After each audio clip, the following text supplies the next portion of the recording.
اب جب یوں حملہ ہوا تو سب جگہ پہ معاملات گڑبڑ ہو گئے. ایک جگہ ہو, دو جگہ ہو تو آپ اندازہ کریں کہ گڑبڑ زیادہ ہو جائے گی, 10 جگہ اور زیادہ ہو جائے گی. جب ہزاروں جگہ پہ پھر پورے ملک کے اندر ہو جائے تو آپ اندازہ کریں کہ ہر جگہ پہیہ رک جائے گا. لوگوں نے دفاتر میں جانا ہے اپنے, کسی نے اسکول میں جانا ہے اپنے, کسی نے کسی نوکری پہ پہنچنا ہے, کسی کا کاروبار ہے, کسی نے کوئی سبزی ترکاری جو ہے وہ لے کے آنی ہے, منڈیوں سے چیزیں آنی ہے. تو ہر جگہ پہ گاڑی چلنی ہے, ہر جگہ پہ آمد و رفت ہونی ہے. تو اگر ٹینک خالی ہے تو کام رک جائے گا.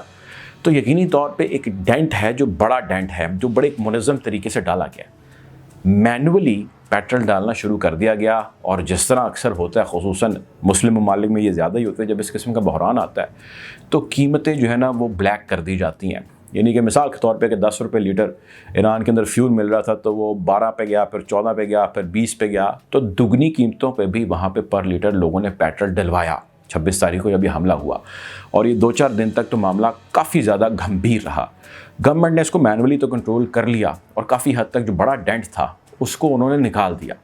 لیکن یہ حملہ اتنے منظم طریقے سے کیا گیا کہ اس کے آفٹر شاکس یا اس کا آفٹر میتھ ابھی کافی ہفتوں تک جاری رہے گا.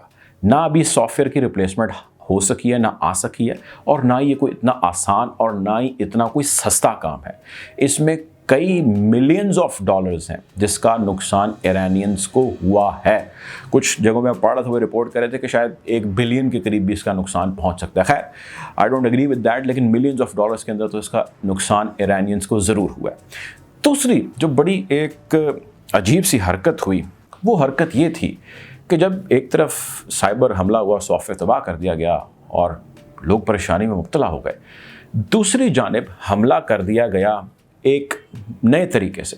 وہ یہ تھا کہ وہاں پہ جتنے بھی پیٹرول پمپس ہیں موسٹلی کے بڑے بڑے جو ہے وہ آویزاں بل بورڈز ہوتے ہیں, ای بل بورڈز, جس پہ میں نے عرض کیا پرائسز وغیرہ لکھی ہوتی ہیں, ان کے اوپر آیت اللہ علی خامنۂ صاحب کے جو رہبر اعلیٰ ہیں ان کے حوالے سے بیانات جو ہے وہ آنے لگ گئے.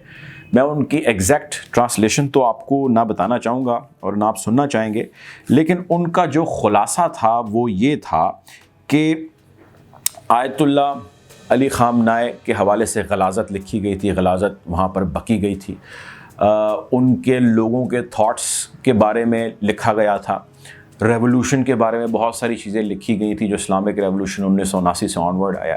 پھر وہاں پہ خمینی آپ کا پیٹرول یا خمینی تمہارا تیل کہاں گیا, اس قسم کی اسٹیٹمنٹس لکھی ہوئی. تو ایسی بہت ساری غلیظ زبان بکی گئی ہوئی تھی وہاں پہ, جو کسی بھی ایک ریلیجس لیڈر کو, کوئی بھی شخص جو ہے وہ ظاہر ہے کسی بھی فقہ سے وہ تعلق رکھتا ہو یا کسی بھی مذہب سے تعلق رکھتا ہو, اس کے ریلیجس لیڈر کے بارے میں یا اس سے جوڑ کے جب اس قسم کی اسٹیٹمنٹس لکھی جائیں گی تو وہ ظاہر ہے ایک انتشار, ایک غصہ ہے جو معاشرے کے اندر بنائیں گی, اس کو پروان چڑھائیں گی.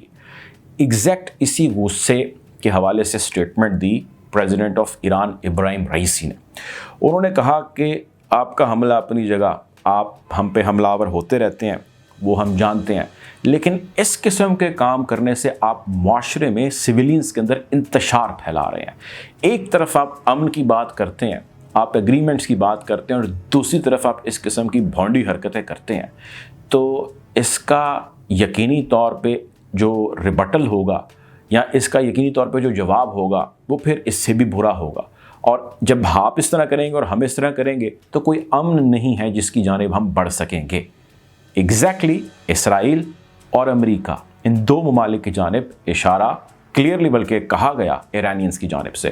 اور اگر ان دونوں میں سے میں موازنہ کروں تو اسرائیلیز کی جانب جو ہے وہ ڈائریکٹ انگلیاں اٹھائی گئیں ایرانین اتھارٹیز کی جانب سے کہ اس حملے کے پیچھے وہ لوگ شامل تھے. اس حملے میں جو نقصان ہوا اس کو کمپیٹ کرنے کی یا اس کو میٹ کرنے کی کوشش ابھی بھی جاری ہے, اور اس کے نتیجے میں جو نقصان ہوا ہے اس کا خمیازہ ابھی کافی دنوں تک پورا نہیں ہو پائے گا. وہ ملینز آف ڈالرز کے اندر ہے, وہ سافٹ ویئر بننا, وہ جتنے بھی ایکسٹرا فیولنگ گورنمنٹ کی جانب سے گئی ہے, پیسوں کی ہیر پھیر ہوئی ہے. ظاہر ہے آپ کے پاس کوئی چیز ہی نہیں جس کے ذریعے آپ پیسے کی پوری اپنے سامنے لیجر رکھ سکیں. تو اس کو کرتے یا سے نکلتے ابھی کافی ہفتے ہیں, کافی مہینوں کا وقت ہے جو لگ جائے گا.